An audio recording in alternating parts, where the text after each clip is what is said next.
मंडळी कसे आहात? तर चला आपल्या छोट्याशा मिनी ब्लॉगमध्ये तुमचं स्वागत आहे. छोटासाच आहे पण छान आहे. आणि मला खूप दिवसापासून वडापाव खाण्याची इच्छा होती आणि राहुलला सांगितलं होतं, आज काही करून मला वडापाव आणा. कसं आबीर पोटात होतं ना तेव्हा खूप जास्त खाल्ले आणि आता पण खायची इच्छा होत होती. पण कसं ते लहान असल्यामुळं काही खायला जमत नव्हतं. मी म्हणलं आज आणा. एका दिवशी खाल्ल्यावर काही नाही होत. आणि मग आज बाजार होती तर मस्त भाजीपाला वगैरे पण आणला होता. कसं बाजारमध्ये छान भेटतं. त्याच्यामुळे मस्त भाजीपाला वगैरे आणला आणि कबीरला पण टिफिनला द्यायला लागतं मग भरपूर भाजीपाला वगैरे त्याच्यामुळे आणला. आणि कबीरला खूप दिवसापासून ड्रॅगन फ्रूट खायचं होतं. तर मुलं कशी करतात शाळेमध्ये बघितलं नाही ह्याचं त्याचं तर मला पण खायचं मग खूप दिवसापासून सांगत होता तर मग त्याच्या पप्पाने त्याला मस्तपैकी ड्रॅगन फ्रूट वगैरे आणलं.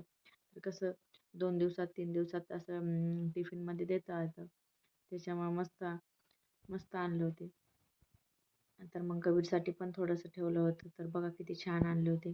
आणि मी काय करते ना नेहमी असं भाजीपाला वगैरे आणलं ना तर सगळं धुवून वगैरे फ्रीजमध्ये ठेवून देते. कारण की फ्रीजमध्ये एकदा धुवून ठेवलं ना मग कसं सकाळी उठून डायरेक्ट भाजी वगैरे पण बनवली ना मग काही टेन्शन नसतं. त्याच्यामुळं मग मी नेहमी धुवूनच ठेवते. आणि बरं ताई तुम्हाला पण असं होतं का बरं भाजीपाला निवडायचा कंटाळा? मला तर खूप जास्त कंटाळा येतं. भाजीपाला जर म्हणलं ना निवडायचं तर खूप जास्त कंटाळा येतं. पण आता काय करणार?